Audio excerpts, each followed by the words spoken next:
চুক্তি না করলে ৪ ঘণ্টার মধ্যে ইরানের সব সেতু ও বিদ্যুৎ কেন্দ্র ধ্বংসের হুমকি দিয়েছেন যুক্তরাষ্ট্রের প্রেসিডেন্ট ডোনাল্ড ট্রাম্প। তবে যুক্তরাষ্ট্রের দেয়া ৪৫ দিনের সাময়িক যুদ্ধবিরতির প্রস্তাব সরাসরি প্রত্যাখ্যান করেছে ইরান। একই সাথে হরমুজ প্রণালী দিয়ে জাহাজ চলাচলের ক্ষেত্রে নতুন নিয়ম আরোপের পরিকল্পনা করছে তেহরান। মাসুদ রানার প্রতিবেদন।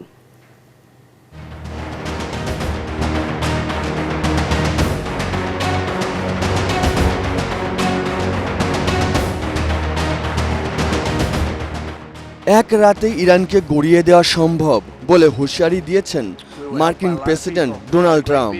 হোয়াইট হাউসে করা এক সংবাদ সম্মেলনে তিনি আরও বলেন, মাত্র ৪ ঘন্টার মধ্যে দেশটির সমস্ত সেতু ও বিদ্যুৎ কেন্দ্র ধ্বংস করে দেওয়ার পরিকল্পনা রয়েছে। মধ্যপ্রাচ্যের কৌশলগতভাবে গুরুত্বপূর্ণ হরমুজ প্রণালীর উপর নিয়ন্ত্রণ ও শুল্ক আদায়ের অধিকার ইরানের নেই, বরং যুক্তরাষ্ট্রে থাকা উচিত বলেও মনে করেন তিনি।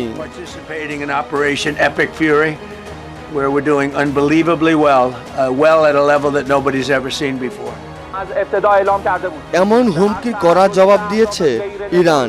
দেশটির সেনাবাহিনী বলেছে, ট্রাম্পের হুমকিতে যুক্তরাষ্ট্র ও ইসরায়েলি বাহিনীর বিরুদ্ধে অভিযান ব্যাহত হবে না।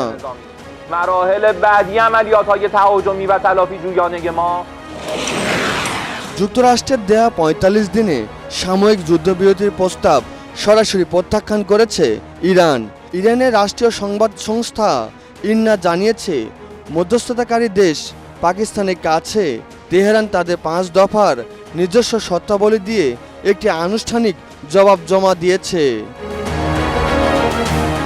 হরমুজ প্রণালী দিয়ে নির্বিঘ্নে জাহাজ চলাচল নিশ্চিত করতে সব দেশকেই ইরানকে একটি নির্ধারিত নিরাপত্তা টোল পরিশোধ করতে হবে। সেই ক্ষেত্রে কোনো দেশই ছাড় পাবে না। এদিকে ইরানে ব্যালিস্টিক ক্ষেপণাস্ত্র হামলায় ইসরায়েলে হাইফাই একটি ভবন ধ্বংসস্তূপে পরিণত হয়েছে। ইসরায়েলি সংবাদ মাধ্যম টাইম অব ইসরায়েলি প্রতিবেদনে জানানো হয়, ইসরায়েলি উদ্ধারকারী সংস্থার কর্মীরা ভবনের ধ্বংসস্তূপ থেকে ৪ জনের মরদেহ উদ্ধার করেছে। যুক্তরাষ্ট্রের সংবাদ মাধ্যম সিবিএস নিউজ জানিয়েছে, কুয়েতের আলী আস সালেম বিমান ঘাঁটিতে রাতভর ইরানের ড্রোন হামলায় অন্তত ১৫ জন আমেরিকান আহত হয়েছেন। মাসুদ রানা, এটিএন বাংলা।